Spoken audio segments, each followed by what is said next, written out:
J'ai l'impression qu'il y a comme un contentieux entre beaucoup de chrétiens et Jésus à propos de cette réception qu'on lui a faite de la part de ses amis Marthe et Marie.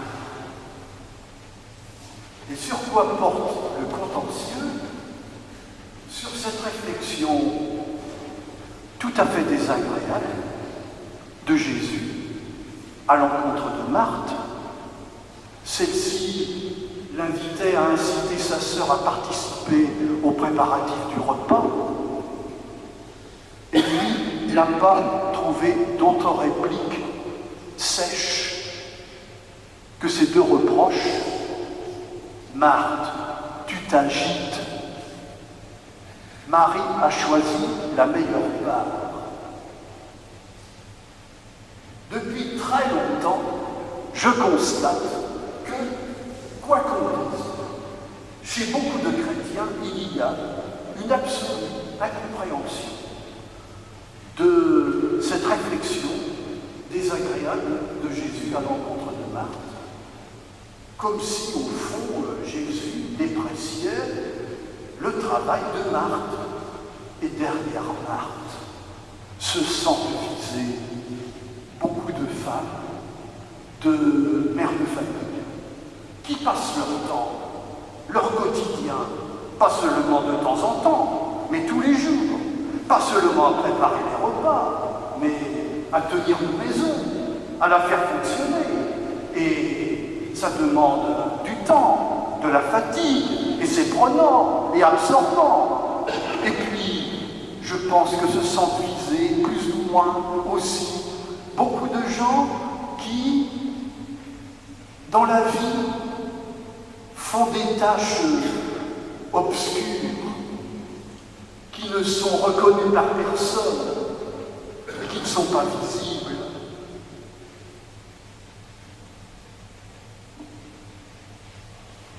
Sans compter que, peut-être, certains esprits perfides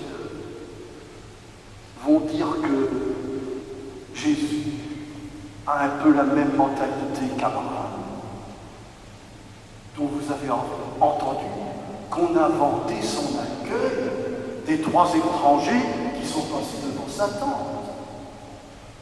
C'est Abraham qui a accueilli, mais qui a fait le travail? C'est Sarah, sa femme.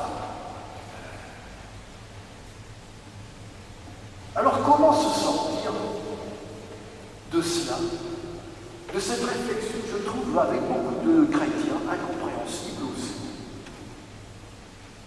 J'ai cru trouver une réponse dans le 2e reproche que Jésus fait à Marthe, en lui disant « Ta sœur Marie a choisi la meilleure part. » Et qu'est-ce que fait Marie?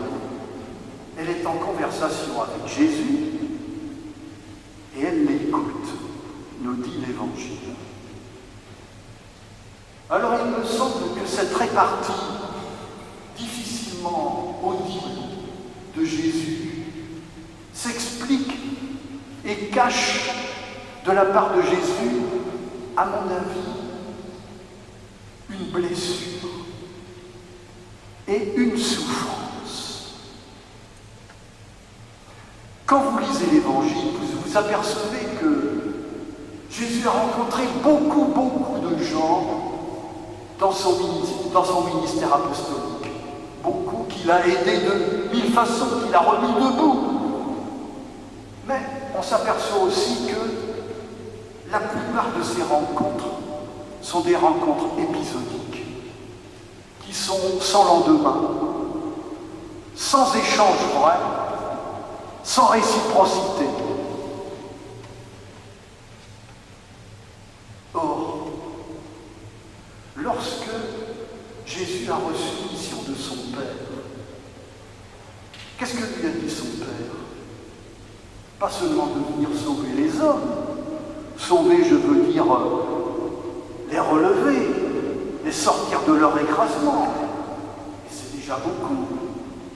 Mais cette année, j'ai redécouvert le Concile Vatican II. et ces textes à l'occasion du 50e anniversaire, et j'ai vu que le texte sur la révélation commençait ainsi. Dieu a voulu entrer en conversation avec les hommes pour s'en faire des amis. Et force est de constater que, à part quelques-uns, Jésus n'a pas pu faire ça. La plupart de ces échanges, je vous disais, étaient sans réciprocité. C'était un peu à sens unique, sauf quelques-uns. Et justement, il est chez deux de ses très grandes amies.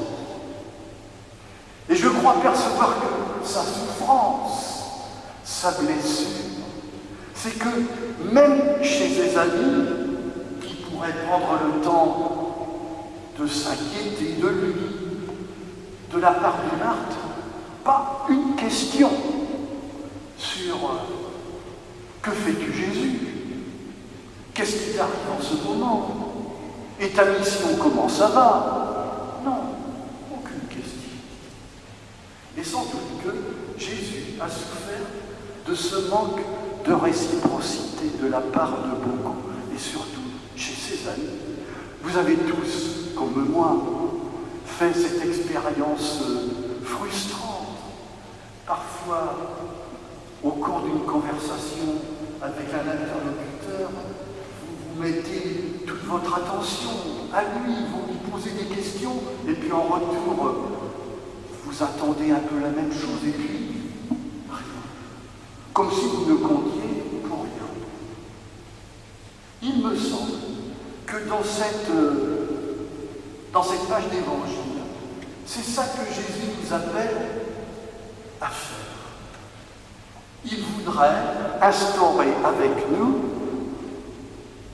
des relations, comme avec un partenaire, comme dans un couple, bref, comme avec un ami.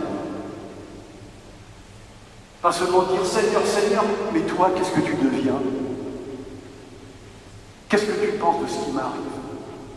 Cette semaine, les jeunes des JMJ vont se retrouver autour du pape François à Rio.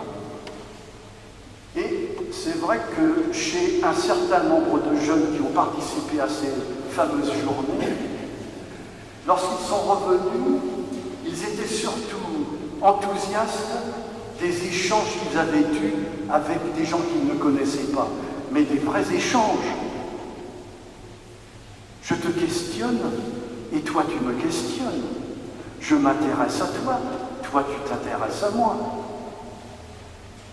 C'est ça la nouveauté du Dieu que Jésus nous révèle. Il voudrait entrer en conversation avec les hommes pour s'en faire des amis. Et ça, vous savez comment ça s'appelle? Dans les mots de l'Église, ça s'appelle une alliance. Et là, à cette table-là, ce soir, nous allons essayer de renouveler cette alliance.